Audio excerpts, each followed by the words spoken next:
దేవుని మందిరానికి రావాల్సినంత రాకపోవడం. బైబిల్ కింద ఏం చెబుతుంది? నిర్గమకాండం 20వ అధ్యాయం 8వ వచనాన్ని మనం చదివితే, నిర్గమకాండం 20వ అధ్యాయం 8వ వచనాన్ని మనం చదివితే అక్కడ రాయబడి ఉంది కదా, ఏమని వ్రాయబడి ఉంది? విశ్రాంతి దినము పరిశుద్ధముగా ఆచరించుటకు జ్ఞాపకం ఉంచుకొనుము. 6 రోజులు పని చేసుకో, 6 రోజులు పని చేసుకో, 7వ రోజు పని చేయొద్దు. నన్ను ఆరాధించాల్సిన దినం అది.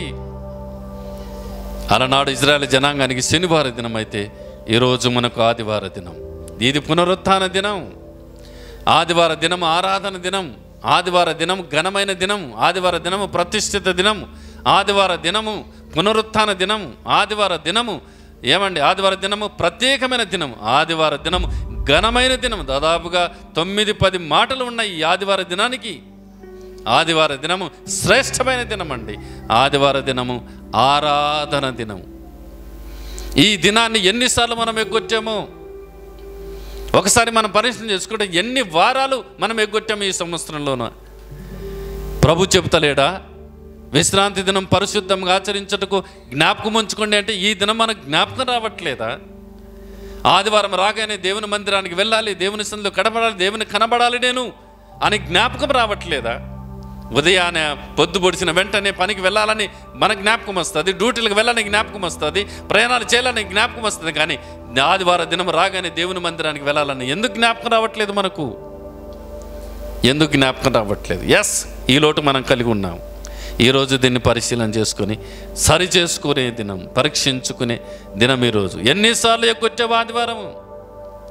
నేను మాటికి మీకు చెబుతుంటాను, నేను పుట్టిన మొదలుకొని 48 సంవత్సరాలు రక్షింపబడక ముందు మందిరాన్ని ఎగ్గొట్టిన వాడిని కాదు, రక్షణ పొందిన తర్వాత మందిరాన్ని ఎగ్గొట్టిన వాడిని కాదు. మీలాంటి వారు నాకుంది, మీలాంటి పిల్లలు నాకున్నారు, మీలాంటి సంవత్సరం నాకు ఉంది. కానీ ఏనాడు ఆదివారం మిస్ చేయలేదు, ఏనాడు ఆదివారం లేట్ రాలేదు నా జీవితంలోన.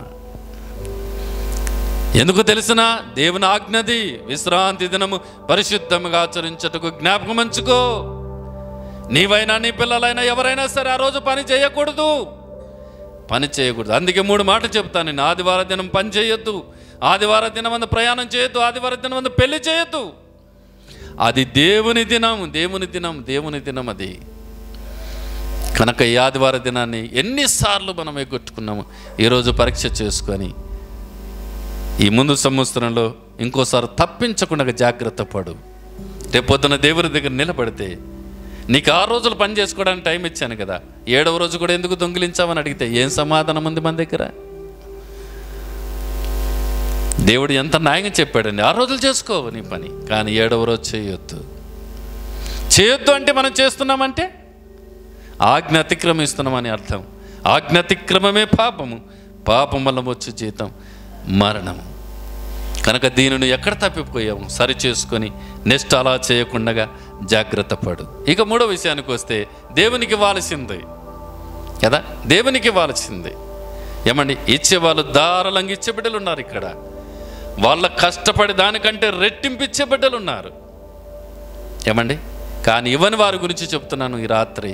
దేవుని నువ్వు నెలకి ఎంత కష్టపడుతున్నావు, అందులో దేవునికి ఎంత ఇస్తున్నావు నువ్వు బాగా ఆలోచన చేయి. ఎక్కడ తప్పిపోతున్నావు నువ్వు? అక్కడ నీ దేవుని బాగానే దేవుని ఇవ్వకపోతే బైబిల్ చెబుతుంది, మలాకి గ్రంథం 3వ అధ్యాయం 10వ వచనంలో, దొంగవు నువ్వు అని. దొంగవు నువ్వు దొంగవు. దేవుని బాగానే దేవునికి ఇవ్వకపోతే శాపం నీ ఇంటి మీదకి వస్తుంది. అలాగే అననే సభ్యుల గురించి మనం చేసి కొంత దాచుకొని కొంత తేవడం అలవాటు అయిపోయింది. ఈ దినాల్లో మనలకు అలవాటు అయిపోయింది. దాచుకున్న దాన్ని కూడా అనుభవించకుండా చచ్చిపోయాడు అననే సభ్యురా. అర్థమైందండి? ఉండాలని దాచుకున్న దాన్ని అనుభవించకుండా చనిపోయినారు ఇద్దరు. కనుక ఎక్కడ తప్పిపోతున్నాము? ఈ రాత్రి వేళ పరీక్షించే సమయం. దేవుడు మనను ఈరోజు సరిచేసుకోమంటున్నాడు. వాటిని నూతన సంవత్సరంలో అడుగు పెడుతున్నాను. నీవు ఎక్కడ తప్పిపోతున్నావు? ఎక్కడ లోటు నీ జీవితంలో? సరిచేసుకోదాన్ని. ఇంకొకసారి దేవుని మాటను మీరకుండగా ఆ మాటకు తల వంచి విధేయుడవై దేవుని మహిమపరచు. ప్రియులారా, నేను చాలాసార్లు ఈ విషయాలు నేను బైబిల్ గ్రంథాన్ని చదువుతున్నప్పుడు నేను అర్థం చేసుకుంటూ ఈ విషయాలను మీకు చెబుతూ ఉంటాను. ఒక వ్యక్తి దీవించబడడానికి 3 కారణాలు. ఒకటి కుటుంబ ప్రార్థన, రెండవది ఆదివారం, మూడవది ఇచ్చేది. నేను మాటికి చెప్తుంటాను, అప్పుడు మీకు కూడా చెప్తుంటాను. ఒక వ్యక్తి దీవించబడాలి, హెచ్చింపబడాలి, ఆశీర్వదింపబడాలి అంటే మూడు. కుటుంబ ప్రార్థన చాలా ప్రాముఖ్యమైనది. ఎక్కడ 2-3 కూడి నా నామమును ఏకీభవిస్తారు వారి మధ్య నేను ఉంటానన్నాడు. నువ్వు నీ భార్య పిల్లలు కలిసి ఏకీభవించి ప్రార్థన చేయి, దేవుడు నీ మధ్య ఉంటాడు. దేవుడు నీ మధ్య ఉంటాడు. మా జీవితంలో ఎప్పటికీ కుటుంబ ప్రార్థన మిస్ అయ్యాం మేము. ఎప్పుడు కూడా మా జీవితంలో కుటుంబ ప్రార్థన మేము మిస్ అయ్యమండి. కుటుంబ ప్రార్థన ఖచ్చితంగా ఉంటుంది మా ఇంట్లో. రాత్రి ఉంటుంది, తెల్లవారుజామున అయితే 3 గంటలకి లేస్తాం మేము. నమ్ముతారా? నేను నా భార్య గంటన్నర సేపు వ్యక్తిగతంగా ఇద్దరం ప్రార్థన చేస్తాం. ఆ తర్వాత మరలా ఇద్దరం కలిసి పాట పాడుకొని మరలా ప్రార్థన చేస్తాము తెల్లవారుజామున.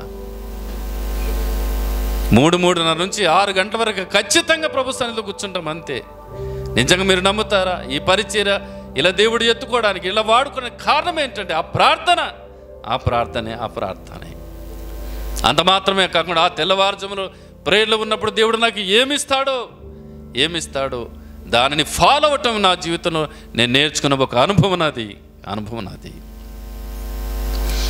ఎస్, కుటుంబ ప్రార్థన చాలా ప్రాముఖ్యం. చక్కగా అందరూ కలుసుకొని ఒక పాట పాడుకొని ఒక అధ్యాయాన్ని అందరూ చదువుకొని చక్కగా దేవుని స్తుతించి ప్రార్థన చేసుకోండి.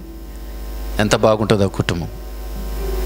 ప్రార్థన ఏమి లేకుండా కొడుకు ఒకసారి వచ్చి, బిడ్డ ఒకసారి వచ్చి, వాడు ఒకసారి తినుకుంటా, వీడు ఒకసారి తినుకుంటా, పెండ్లాం ఒకసారి తినుకుంటా, భర్త ఒకసారి, ఏమన్నా కుటుంబం అంటారు దీన్ని? ఏమండి? ఇష్టం వచ్చినట్టు తినుకుంటా, ఇష్టం వచ్చినట్టు పండుకుంటుంటే ఏమన్నా కుటుంబం అంటారా దీన్ని? రాత్రి కాగానే భార్య భర్తలు అందరూ కలిసి చక్కగా ప్రభు సన్నిధులు గడపటం, ఏమండి ఎంత అద్భుతం కుటుంబ ప్రార్థన. ఏమండి, దేవునికి స్తోత్రం, హల్లెలూయా. దేవుడు హెచ్చిస్తాడంతే. ఆ తర్వాత ఆదివారం ఆరాధన, ఆ తర్వాత దేవునికి ఇవ్వటం ఎంత అద్భుతం. కనుక దీని విషయంలో ఎక్కడ తప్పిపోయినామో మనం ఈ సంవత్సరంలో అలా జరగడానికి వీల్లేదు. హల్లెలూయా. ఒక తీర్మానం చేసుకో, నిజమే ప్రభువా, నిజమే, ఎన్నిసార్లు నేను తప్పించాను, నన్ను క్షమించుము తండ్రి, ఇప్పటి నుంచి తప్పియ్యను, నీ మాటకు శిరస వహిస్తాను, తల వంచుతాను, విధేయుడనవుతాను, నీ మాటకు లోపడతాను, అలా జీవిస్తాను తండ్రి అని తీర్మానం చేసుకో. దేవుని స్తుతించటానికి ఎప్పుడు వెనకంజ వేయద్దు. దేవుని మందిరానికి రావటానికి ఎప్పుడు సాకు చెప్పొద్దు, ఎప్పుడు తప్పియొద్దు. దేవుని భాగాన్ని దేవునికి ఇవ్వటానికి ఎప్పుడు లేట్ చేయొద్దు. నీకు వచ్చిన దాంట్లో అది 10 రూపాయలైనా సరే దేవుని భాగాన్ని దేవుని గడని తీసిపెట్టంతే. దాంట్లో ఉన్న ఆశీర్వాదము ఏమండి, బైబిల్ గ్రంథంలోన ఏమండి ఆకాశపు వాకిన్లు విప్పుతానని ఎక్కడ చెప్పాడంటే ఇచ్చేవారి విషయంలో ఉన్నాడండి అన్నమాట. ఆకాశపు తూములు విప్పుతానన్నాడు నోవాహు కాలంలో జలప్రలయం రావడానికి. కానీ ఆకాశపు వాకిన్లు విప్పుతాను ఆశీర్వాదాలు కుమ్మడించడానికి ఇచ్చేవానికి చెప్పాడండి. ఎక్కడుంది అది? మలాకి గ్రంథం 3వ అధ్యాయం చూడండి ఒకసారి. ఉండినట్లు వచనం చెప్పమ్మా, 10వ వచనం. ఆహారం ఉండినట్లు 10వ భాగము నిధిలోనికి తీసుకొని రండి, దీన్ని చేసి శోధించిన ఎడలా. చూశాండి, వినండి మాట. నేను ఆకాశపు వాకిన్లను విప్పి పటజాలని ఆశీర్వాదాలు దీవెనలు మీకు ఇస్తాను. చూశారండి, దేనికి ఆకాశపు వాకిన్లు విప్పట్లేదండి దేవుడు, కానీ ఇచ్చేవానికి విప్పుతున్నాడండి. హల్లెలూయా. ఇచ్చేవానికి విప్పుతున్నాడు. ఏమండి, ఇచ్చేవానికి విప్పుతున్నాడు. ఇక ఎక్కర్లేదు. ఎవరికి ఇప్పుతున్నాడు ఆకాశపు వాక్యంలు? ఆకాశము తెరవబడితే ఎవరు కనబడతారో చెప్పాలి. ఇప్పుడు దేవుడే. మహాభక్తులు అన్నటువంటి వారు అబ్రహాం అయితేనేమి, తర్వాత మీకా అయితేనేమి, ఆ తర్వాత స్టెఫన్ అయితేనేమి, ఆకాశము తెరవబడుటయు అత్యున్నతమైన సింహాసనంలో ప్రభు ఆసీనుడిగా ఉండుటయు ప్రభు అయిన క్రీస్తు కుడి పార్శ్వన కూర్చుంటే మేము చూచితమే. ఆకాశము తెరవబడుటయు, ఈ భూలోకంలో ఉన్న కానీ ఆ దృశ్యాలను చూశారు.